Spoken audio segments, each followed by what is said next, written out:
Hey everybody, welcome to our live broadcast. Ooh. Yes. Oh, we already got into the countdown. All right, we'll roll with it. Why not? Hi everyone. Welcome everybody. Thank you all for joining us. We are live from New York City, y'all. Live from Shaolin Town. We'll pause it for a minute. Shaolin Town. I am Lemuel. And I'm Jennifer. Yep. And this is Simple Marriage Tips, and we appreciate you joining us.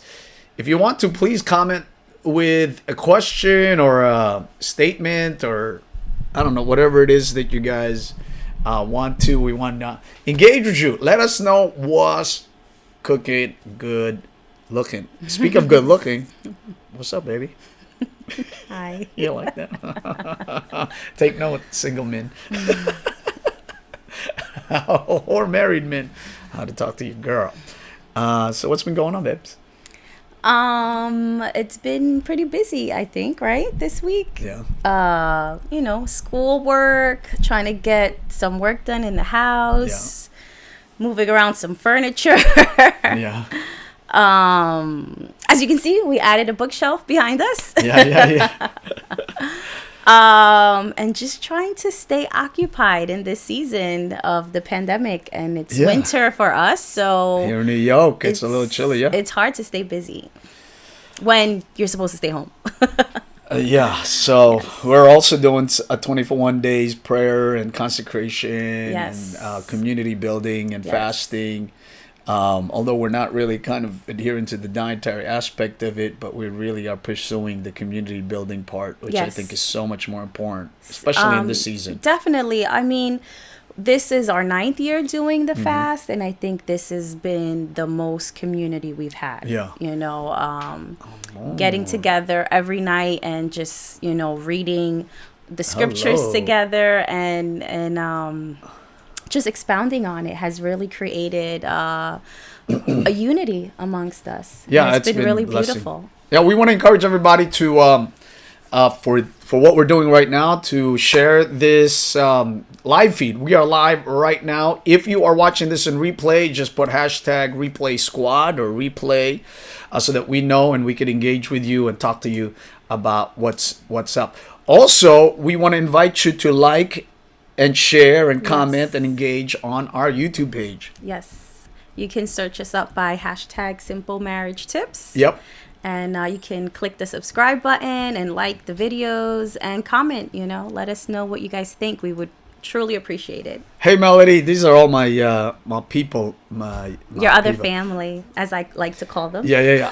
You are Rich. You are not replay squad. You are right on the live, baby. You are right on the live. So what we always do is we always give a little caveat, or what is it? A disclaimer. A little disclaimer. Yes. And the disclaimer is, we are not licensed or certified marriage counselors.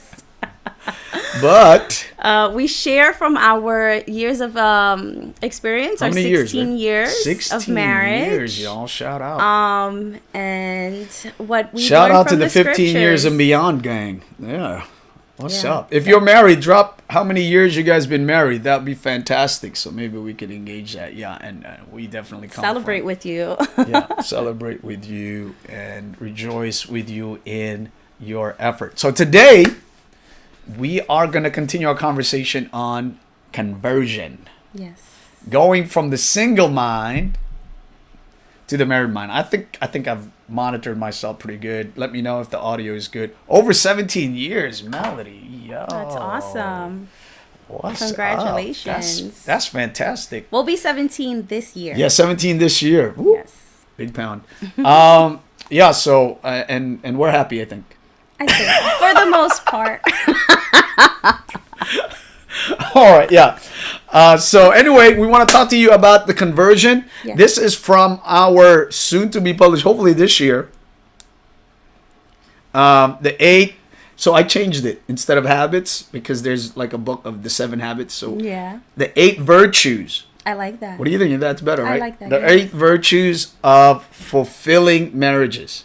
That sounds good. And one, I'll allow it. you're allowed. Yes, that's awesome.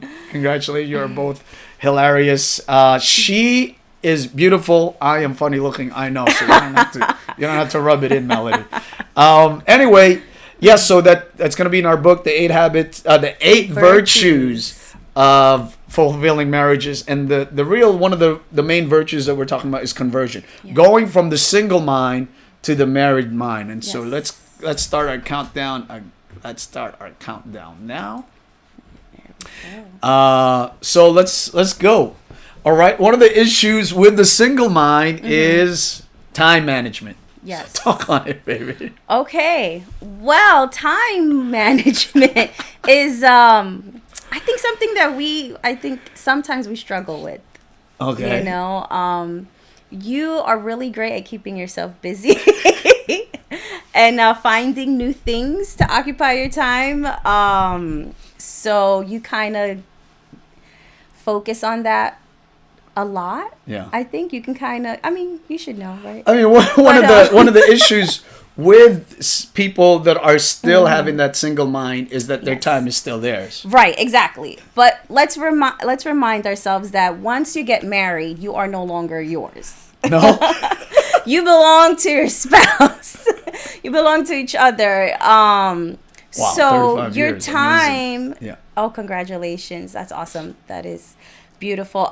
So your time is no longer truly your own. You know, I mean, we know we have work, we have school, we have families, hobbies, you know, and things like that. But you have to, in order for your marriage to stay healthy, which is something we all want, and to stay strong, you have to fulfilling, spend time with your spouse. You have to engage. You have to talk. Well, yes, there are certain things. So, even we were just talking before the show, how that sometimes, you know, I can get involved, especially with the live streaming and all the things that I'm doing, that sometimes, you know, I am so like focused on that thing that I'm doing that I forget, or maybe I don't allow myself to really consider that I just can't go and just do my thing on my own time, that there is family, there's you, there's the unit, and all those other things. Uh-oh. Right. That's true. Uh-oh. What was that? What did I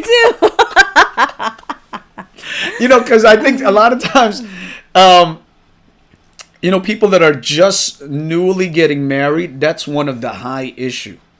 You know, well, I think there's when that you're kind of like that newly selfishness married, almost. I think when you're newly married and you're excited about marriage, you do spend a lot of time together.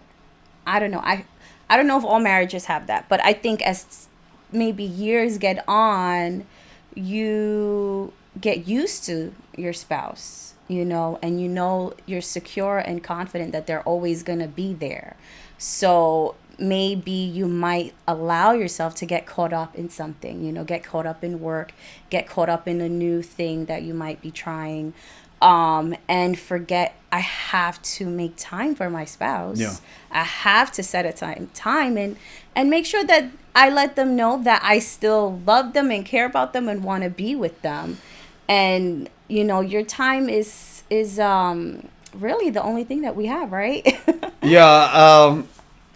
Part of really the conversion is that there are some people, men and women, that, you know, we talked about it last time, how that it actually is in their heart and in their mind, they've been single for so long. Yes. And we talked about the fact that people are beginning to be married later on in life now. So they're really kind of on their own time loop and their own time schedules. And when they get married, you know, it becomes a burden on the other person in their marriage, because they want the time, they need the time, especially if you have a kid now. You can't just go in and think, well, somebody else is going to do it because I have to do my thing. I have to be that. But we're letting couples know, hey, if you want a fulfilling marriage, you've got to understand that you just cannot use your time independent from the whole entire conversation or whole entire, you know, family. And like you said, yeah, sometimes in like the beginning, the beginning of the relationship, sometimes the issue can be coming into the marriage as a single person and thinking, oh, I could do whatever I want to do, go to places I don't think we know of people that are struggling Right. because of that. Right. I mean, I see that, people who are getting married later on, as they're older. Listen, I'm so glad you're saying this. I do same thing. Two, I have to put it on the calendar so I can always make sure I am able to spend time with the family. And See, and that's a great way to do that, scheduling it, setting aside some time. Hey, this time is for my family, and saying no to everything else. But like we were saying, people who are getting married later on in life, like 30, 35, even 40. Yeah. You've spent so much time on your own, and your time is yours. And you just, if you want to spend 5 hours on the internet or 5 hours hanging out with your buddies, you could do that. But even maybe like these folks that I always like, some of the things that I've changed is like, because when you're brand new, right, and you get a baby or you have a child, and a lot of times people say, oh, what are you doing right now? And when we were in the beginning, I wouldn't say, oh, I'm fathering my children. I would say, oh, I'm babysitting my kids. You know what I mean? Funny. You're not babysitting your kids. You are their father. Yes. It is your responsibility Right. to be there. You're no longer single, right? That it's Right. like, oh, my wife is. Oftentimes it goes, oh, my wife is taking care of the kids. Yes. And then when you're asked, what are you doing? Like as a guy, you say, well, I'm babysitting my kids. Like the mother is taking care of the kids, but the father is babysitting the kids. And that's from the mindset of singleness. Right. Look, I have to go and do this thing. No, you don't have to go and do this thing. It's your responsibility. You are. You are the father. You are the father, like Maury said, right? Yes. You are the father. So, like that's part and Of the parcel of the conversion. time. That's part of the conversion. That the time is no longer yours. Right. You just can't leave and be like, oh, honey, I'm going to hang out with boys. Sorry. That's Right. Is it on the calendar? yeah. Did you run this across me? Well, we actually addressed that melody on our conversation about cooperation, about putting it in schedule. Take a look at that on the videos that we have on Simple Marriage Tips over in YouTube. We do talk about scheduling and all that's in regards to cooperation. But when it comes to the single mind conversion, it's not just a matter of putting it into calendar. Right. It's a matter of somebody is not thinking that, or they're still thinking that their time is their own. So they don't even want to put it in the calendar. Like, what do you mean put it in the calendar? I always have Fridays off, or Right. that's always been my time. That's my time that I do that. And we have When to you say, were single. there's no But such now thing you're as married. my time anymore. Part of the conversion is you turn from my to ours, Yes. from me to we, from I to us. And that's no longer your thing. And so you're struggling. If you are struggling with these things, it's because of the mindset. You have got to switch up the way you think. You're no longer single. You have got to go into that place of repentance, so to speak, or that place of conversion, and really have a talk with yourself and say to yourself, hey, my time is no longer my own. Yeah, it's true. I mean, I think that would really help so many couples if they can just be more, when marriage is more than just, oh, we're married and we're just together. It's a mindset. You Yeah. have to change the way you're thinking. Yeah, I don't even know why people, like single-minded people, like what is their marriage for? Is just for sex? Is this for some companionship? Right. What is this for? If you think your time is still yours, you may be by law or by paper or by virtue of living together, you might be married, but in reality, you're not in that relationship. You are still single. And so you need to convert, because you're going to have a struggle in your marriage as time goes on. Forget about scheduling things. That's part of the cooperation. You got to learn to cooperate with your spouse. And Melody, we actually discussed the difference between cooperation and compromise. And we believe cooperation is better than compromise. Yes. So we're not saying lose yourself, lose who you are, lose your enjoyment, but you've got to understand that mindset of being single. See you later, alligator. Yes, definitely. If you want to have a happy, successful, strong marriage, that is our advice. That is our advice, and that is it for us. Yes. All right. Until next time, thank you guys for engaging as always. Thank you, Melody. And we appreciate you, and look forward to connecting with everybody. That's the idea. It's the idea of getting married is what people love, but when it gets real, like someone not doing the bad or wanting to go party, doing the bed or wanting to go party, that's when you have to think more of the word us than I. Perfect. All right, see you Tuesday. That's my Amazon day. Where Melody's going to hop on because we're going to teach about Amazon Live and sales. Anyhow, that's not the simple marriage. No, that's but not. This is the simple marriage tip. And until next time, y'all, make sure you love each other, care for one another, and do the 8 values so that you can have a happily daily after. Until next Sunday, everybody.